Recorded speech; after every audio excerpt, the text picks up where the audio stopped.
¿Qué tal? ¿Cómo están? Bienvenidos al primer programa de Voz Ciudadana.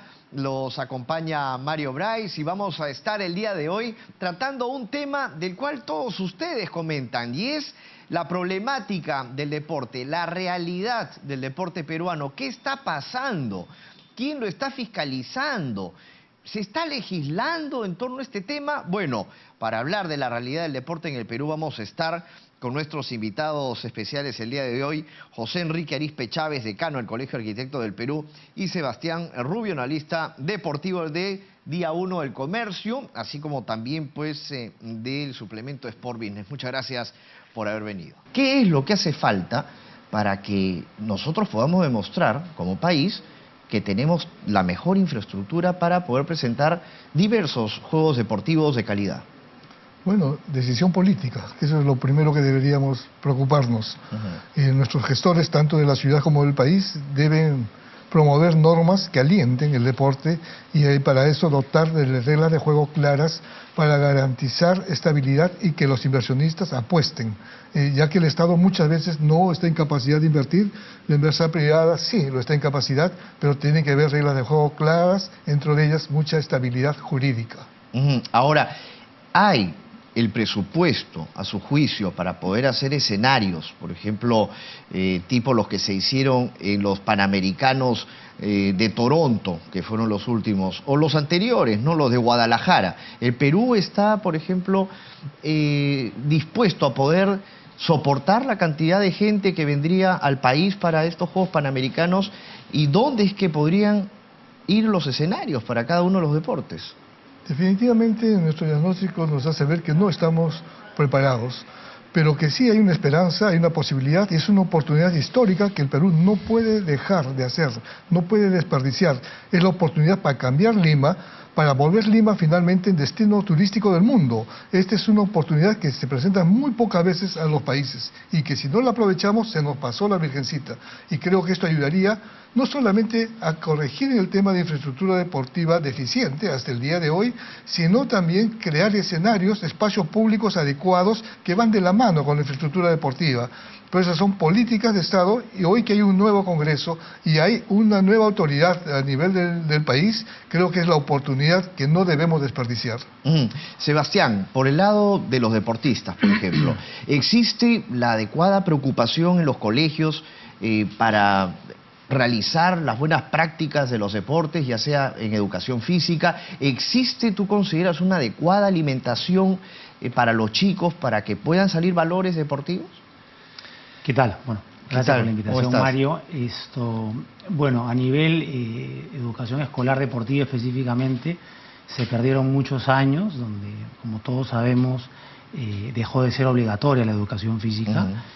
Recientemente el gobierno anterior y el actual ministro han promulgado han aumentado el número de horas de educación física en los colegios, no en todos ellos. Es un primer avance, pero el tiempo, se ha perdido mucho tiempo, digamos, ¿no? En cuanto al deporte de base, que son los colegios. En cuanto a infraestructura deportiva, en los colegios, cada colegio varía, pero no hay mucha infraestructura deportiva. Hay por lo general las losas polideportivas con fútbol, vóley y básquetbol y poco más. Y en cuanto a nutrición, bueno, si bien los índices han mejorado, todavía no estamos a un nivel de lo que necesita el deportista de alto rendimiento, ¿no? Ahora, ¿por qué crees que acá se hacen, por ejemplo, muchos campeonatos que son de barrios, ¿no? Estamos viendo canchas, losas deportivas, por ejemplo, de cemento, ¿no?, en donde se practican partidos de fulbito, ¿no?, o canchas de frontón, o de mini tenis, por llamarlo así. Pero ¿eso basta nada más? O sea, ¿qué es lo que más se necesita para que nosotros podamos alcanzar, por ejemplo, en términos deportivos, un nivel como el que tiene Brasil o como el que tienen países de la región, en donde con problemas, muchas veces políticos, pues sacan adelante a sus deportistas?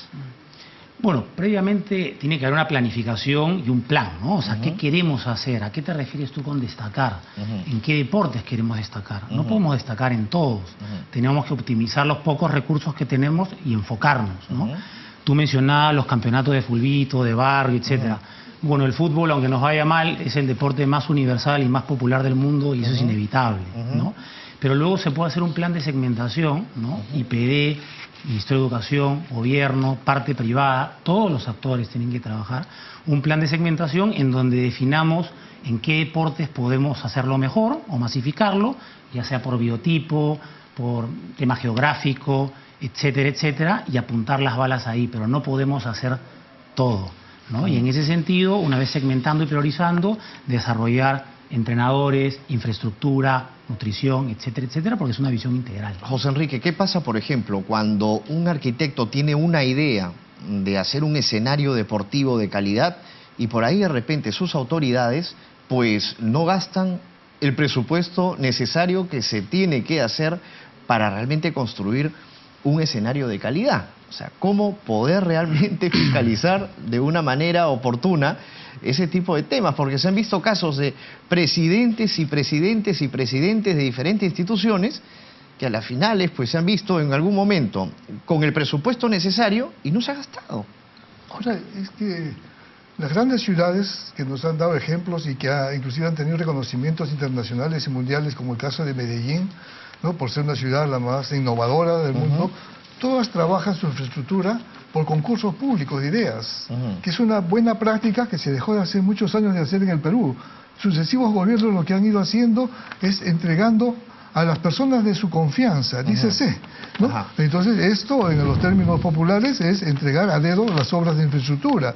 Y entonces la calidad ha devenido de menos hace mucho tiempo. Entonces hoy muchos escenarios que posiblemente pudiesen haber sido para el uso de los actuales deportes competitivos no sirven, simplemente porque dejaron de cumplir o nunca cumplieron los estándares internacionales. En este caso tenemos un organismo internacional como la ODEPA que va a venir a revisar los escenarios y son muy acuciosos en esa revisión.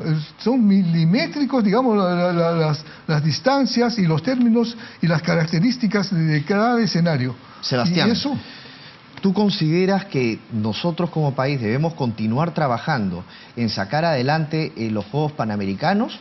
¿O tú crees que el Perú debería de decir, nosotros no vamos a poder cumplir al 2019 con realizarlos, estando un año del Bicentenario también del Perú? ¿Tú crees que eso sería correcto? A ver, yo creo que ya la pregunta no es esa, ¿no? Ya estamos encima. O sea, eso se debió haber preguntado antes o tomado la decisión antes, pero yo creo que ahora estamos encima del tren y toca empujar el tren. Además, desde mi posición como agente privado del deporte, siempre estamos en pro de difundir el deporte, de promover el deporte, y una plataforma como esta, gestionada, ¿no? Juiciosamente, con recursos equilibrados, siempre ayuda, ¿no? Pero si solamente hay una piedra, o sea, ni siquiera se ha podido levantar ni un ladrillo. Entonces, ¿cómo hacemos al 2019? O sea, o hacemos quizás escenarios móviles como los que hicieron en Río de Janeiro. Sí, esa es una muy buena alternativa. Estuve hace unos días por Estados Unidos y pude apreciar infraestructuras que, por ejemplo, de edificios, por ejemplo, de madera de 15 pisos, totalmente sostenibles, y con pruebas por las agencias internacionales como el ACTM o el ACI, que garantizan la calidad, pero además la protección en los temas de seguridad contra incendios. Es decir, hay alternativas no necesariamente convencionales que podrían ayudar en tiempo y en calidad a superar este tiempo perdido. Como escenarios de concierto. Si me permite, sí. Nosotros tuvimos la oportunidad de estar en Río, no en los Juegos no en las Olimpiadas, pero en los Paralímpicos, ¿no? Y a pesar de todas las críticas que tuvo Río y Brasil, me llevo dos lecturas, ¿no? Un poco alineadas al análisis que estamos haciendo. En cuanto a infraestructura, la vía olímpica, el parque olímpico, digamos, el 50% era construcción fija y el otro 50% era totalmente desmontable. Y a eso es importante. Y punto 2, ¿será que fui a los Paralímpicos, no? Y hubo mayores facilidades para colegios, gobiernos locales, municipios, pero la emoción y la afluencia de público y el grado de que se involucraron fue asombroso, ¿no? Y hay una sensibilización también en el tema de los Paralímpicos que es importante. Hablamos de los Juegos Olímpicos y Panamericanos, pero siempre dejamos de hablar de los Paralímpicos o Parapanamericanos. Y que son importantes también. Ahora, por ejemplo, en el tema de la vivienda, ¿no? O sea, se habla, por ejemplo, de construir escenarios en Villa El Salvador, pero imaginemos, o sea, si bien es cierto, es un distrito que está creciendo, pues hay un tema ahí también con lo que tiene que ver con las viviendas, ¿no? Sí, si este tema hubiese empezado hace 2 años, bueno, ya no podemos retroceder en el tiempo, hubiese sido muy oportuno para hacer regeneración urbana y cambiar la vida de todo el distrito, como lo ha hecho Barcelona u otros países donde tuvieron la suerte de hacer los Juegos Olímpicos y usarlos adecuadamente y no hacer elefantes blancos, sino con la flexibilidad tal que permita su uso, su cambio de uso para nuevas actividades. En el caso de viviendas, por ejemplo, yo fui muy puntual cuando conversé con el señor Salazar en su momento y le dije, me preocupa primero que estamos hablando de un parque público, que no puede hacerse obras en un parque público por ley, por constitución. Segundo, esto hay que verlo en el Congreso con el tema legal. Segundo, el tema de la cimentación. Va a ser muy costosa si se hace obras tradicionales, por los pilotajes que tiene que hacerse en el subsuelo, y además de los estudios de suelo que hay que hacer previamente, por el caso de, digamos, que vivimos en una ciudad, digamos, de riesgo por el tema de sismos. Y el otro tema es el tema ambiental. Tenemos las pozas de oxidación y no hay un proyecto que se nos haya mostrado, por ejemplo, respecto al traslado de estas lagunas de oxidación que son producto de los desagües y es altamente contaminante y no es lo más adecuado para hacer deporte. ¿Qué está pasando? ¿Se han fugado los que tienen que hacer esos estudios o no quieren dar la cara? ¿Qué es lo que pasa? Bueno, o sea, no se han hecho pues sin ninguna transparencia. Entonces hoy creo que hay que corregir este tema. Hay que hacer un llamado entonces a que, como se dice, pues ya se ajusten los pantalones, ¿no? Y empezar a trabajar de una vez por todas, porque sí, ya mucho las tiempo. Oficinas de control. Sebastián, ya los juegos, o sea, si uno realmente toma en cuenta el tiempo, definitivamente están a la vuelta de la esquina, ¿no? Y no se ha avanzado en nada. Sí, y no solamente es llegar a levantar la infraestructura y la puesta en marcha. Nos pasó también por el lado negativo del viaje a Río, que había muchas instalaciones que no estaban terminadas al 100%, ¿no? Entonces, no solamente es correr para llegar y levantar, sino para que esté todo acabado y, más importante, para dejar una transferencia de conocimientos para poder operar a futuro esos, no mega elefantes blancos, pero esta infraestructura deportiva, porque, ok, la levantamos, pero hay que saber cómo organizar unos juegos y hay que saber cómo gestionar después estos centros deportivos. Entonces, hay una importante transferencia de conocimientos que es el famoso legado en el cual se tiene que preparar, ¿no? Ahora, aparte de lo que ustedes mencionaban, que era el Estado quien tenía que estar presente, ¿la empresa privada también debería de aportar? ¿Se ve realmente o necesariamente tiene que aportar para que estos eventos salgan adelante o, por ejemplo, me refiero, los deportistas logren lo que se proponen? Sí, nuestro concepto debe promoverse y generarse normas, leyes que promuevan la inversión privada y que se comprometan, porque esto es beneficio para todos. La empresa privada también es negocio invertir en temas de deportes, porque al final redunda en estos escenarios, en la venta de productos, redunda en muchos beneficios para la empresa privada, que sí le va a interesar intervenir, pero tenemos que crear los juegos y las reglas de juego claras y precisas, porque hoy, por ejemplo, ninguna empresa inmobiliaria le ha interesado la oferta que se ha hecho para que allá se hagan las viviendas, para que en un futuro esas puedan revenderse en la actividad privada. ¿Por qué? Primero por la ubicación, temas de seguridad, temas de transportes, movilidad urbana no garantizadas y el tema, digamos, porque uno pierde su tiempo en solamente en desplazarse. Y lo otro que tiene que ir acompañado con infraestructuras como colegios, infraestructuras como mercados de abastos, como hospitales próximos. O sea, no es solamente cuestión de hacer viviendas y vender las casas en el desierto. Ahora, si me permites sí, agotar en ese tema, la empresa privada, por supuesto que tendría que participar, pero no solamente la industria privada. Hay muchos actores detrás de la industria del deporte. Como lo veo yo, los Panamericanos es una oportunidad para hacer crecer la industria. Y en la industria, ¿quién está? Está la empresa privada, está el gobierno local, regional, están los deportistas, están los medios de comunicación, universidades, que se dice son el cementerio de los deportistas, entre otros muchos, claro, incluyendo el aficionado. Porque sin aficionado que no va al estadio y no consume, o aficionado que no corre los fines de semana y no compra zapatillas, no hay industria del Ahora deporte. que hablas de consumo, vamos a ir a una pausa porque tiene que ver el consumo también de las drogas muchas veces con esta falta de la preocupación del Estado, parte del deporte. Vamos a retornar con ese punto también.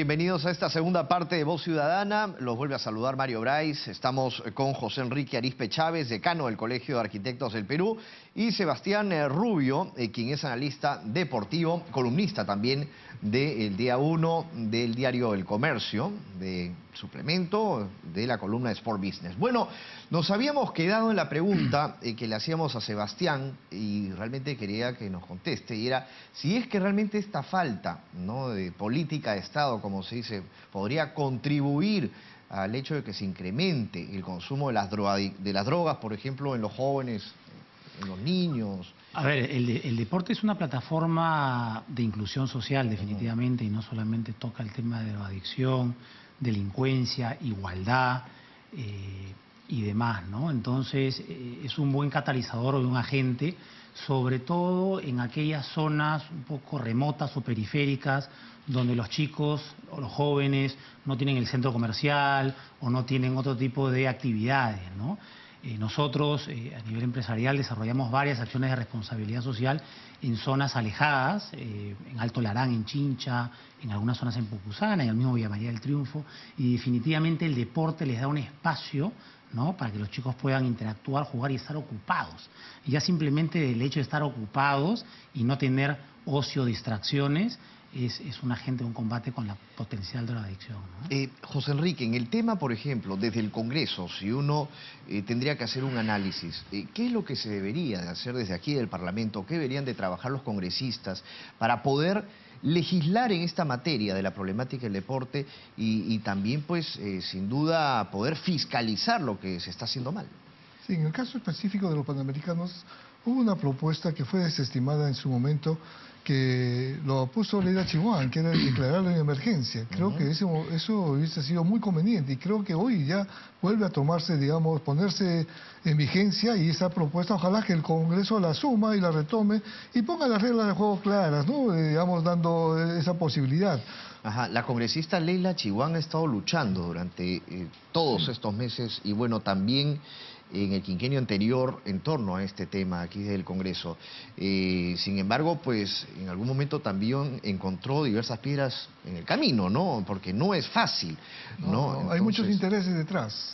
Hay grupos de poder. Pero si me permites, perdona, bueno, ahora no soy un entendido en la materia, pero desde el punto de vista privado, que es el nuestro, durante el gobierno pasado y el Congreso pasado, aprobó y promulgó una serie de leyes en favor de la promoción del deporte, justamente las que haces mención de Leila Chihuahua.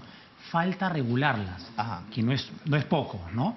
Pero esas leyes fueron centradas en la ley de mecenazgo y patrocinio deportivo. Ese es el tema del mecenazgo. Para que la empresa privada pueda aportar a los atletas, a sus entrenadores, infraestructura deportiva y gestión deportiva. Hubo otro decreto con respecto al deporte universitario, ¿no?, de alguna manera requiriendo que las universidades inviertan en deportes. Y hubo una tercera que lo comentábamos fuera de cámaras con respecto a un decreto, no de urgencia, pero de facultades extraordinarias para la organización del Congreso Anual del Comité Olímpico, que es el siguiente año en Lima. Entonces, sí se han promulgado ciertas leyes, falta regularlas, ¿no? Y bueno, es tarea de este gobierno, de este Parlamento hacerlo, ¿no? Sí, sin duda, bueno, no dudamos que el actual Congreso se va a preocupar en estas regulaciones a las cuales hace mención Sebastián, y sin duda, bueno, ahora, ¿qué podemos esperar de aquí en un futuro de cara al Bicentenario en lo que es el deporte nacional? ¿Va a mejorarse, por ejemplo, en el tema del fútbol la situación? ¿La infraestructura cambiará en algún momento? ¿Hay que tener fe? ¿O somos pesimistas todos y decimos el Perú no va a ir nunca a un mundial, de aquí pasará el Bicentenario y seguiremos siendo los mismos? Toda la culpa la tiene el entrenador, dicen muchos. Sí, en algún momento se optó y se tuvo una política de escenarios como los de centros de alto rendimiento, pero lamentablemente, digamos, no iba con apoyo sustantivo económico, con partidas presupuestales, para incentivarlo a través de todo el país. no solo centralizarlo en una sola zona que privilegiadamente siempre ha sido Lima. No, esto podría generar, digamos, con unas nuevas políticas y además, digamos, con el aporte económico y la reglamentación que tú me manifiestas, y que, dicho sea de paso, hay muchas leyes en el Congreso que se han dado, pero que no se reglamentan, que los ministerios no las reglamentan, entonces es letra muerta. Entonces, estas cosas creo que tiene que haber un seguimiento a que realmente llegue a reglamentarse para que comience a marchar las cosas.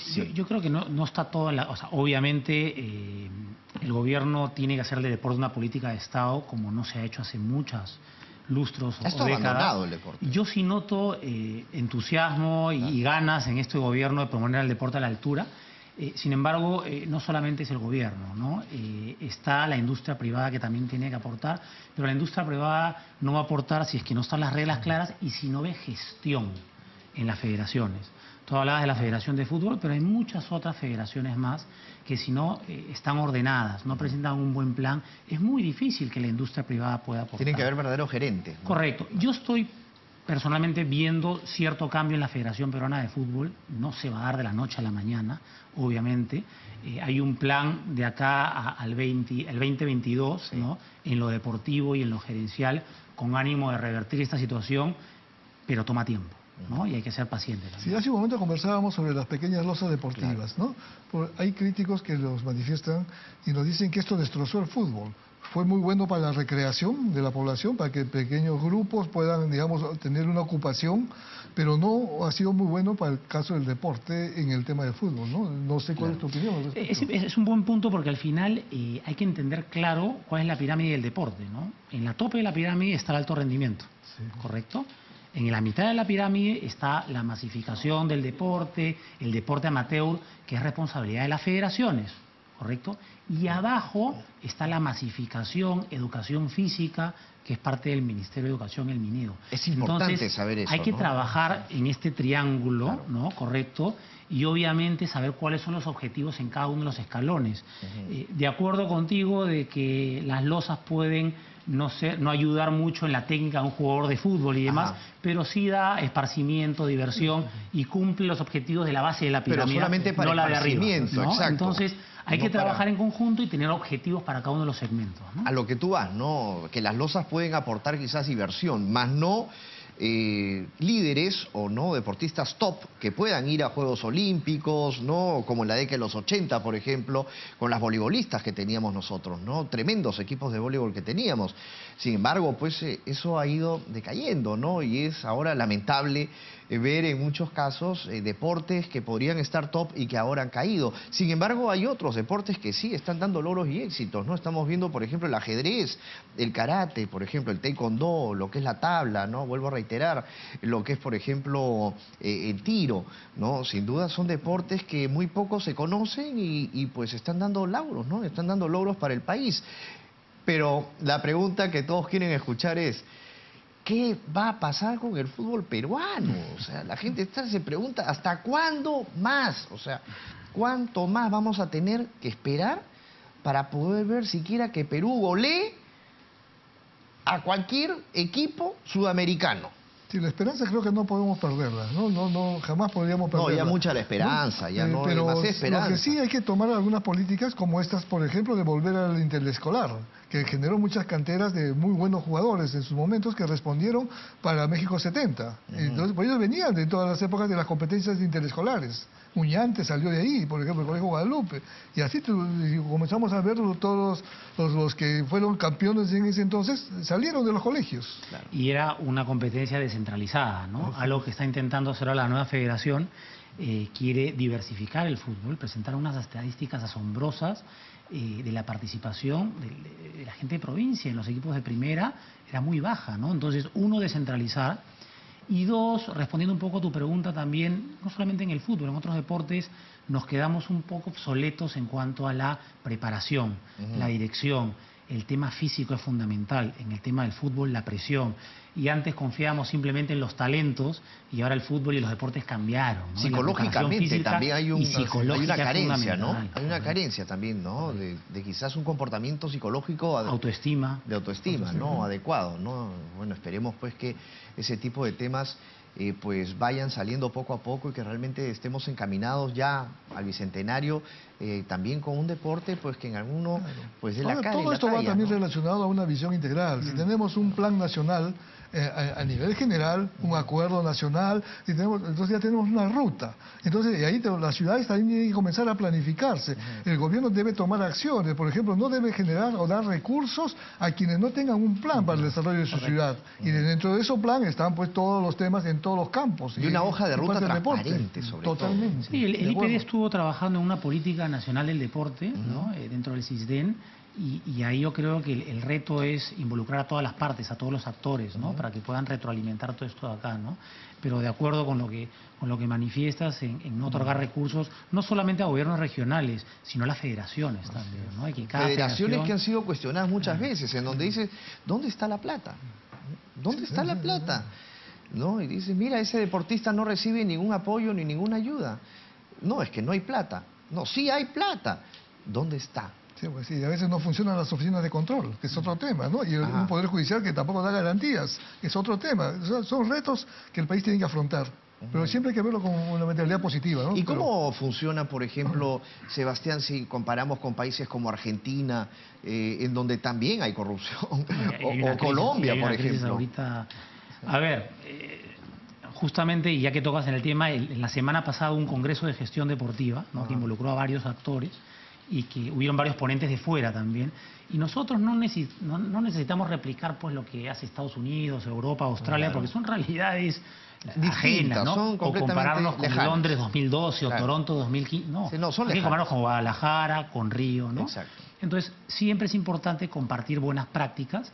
En el caso argentino, que está venido a menos en el tema del fútbol, pero destacando en otros deportes, siempre se caracterizó por una docencia, una formación de entrenadores muy buena, porque al final nosotros tenemos que formar a nuestros entrenadores.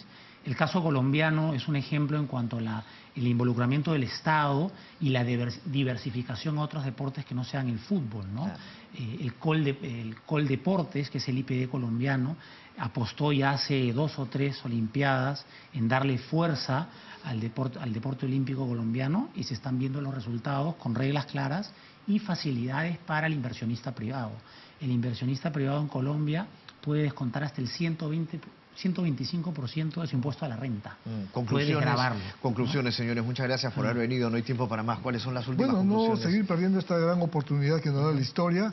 Hagamos de Lima, bajo esta oportunidad, un destino turístico del mundo. No dependamos solamente del turismo que viene a Machu Picchu. Lima tiene mucha riqueza, tanto en su patrimonio como en sus escenarios, para poder hacer un destino turístico del mundo. Sebastián. Yo simplemente repetir, ya estamos encima del caballo del tren, entonces toca tirar para adelante. ¿Del tren de la línea 2? ¿O? De los Juegos Panamericanos. Ah, ok. Y toca subirnos todos y apoyar todos, desde el gobierno pero hasta el ciudadano. Ajá, importante. Bueno, subámonos todos a esa línea 2 del metro, ¿no? Que va a llegar seguramente para los Panamericanos, ¿o no? ¿Qué creen? No está concordada. Bueno, muchas gracias por haber venido. Esto ha sido Voz Ciudadana, el primer programa de este nuevo Parlamento. Muchas gracias por haber venido entonces a José Enrique Arizpe Chávez, decano del Colegio de Arquitectos del Perú, experto en lo que es infraestructura deportiva, y Sebastián Rubio, analista deportivo también del día 1 del comercio y de Sport Business. Nosotros vamos a cerrar y los vamos a dejar a continuación con más de nuestra programación parlamentaria.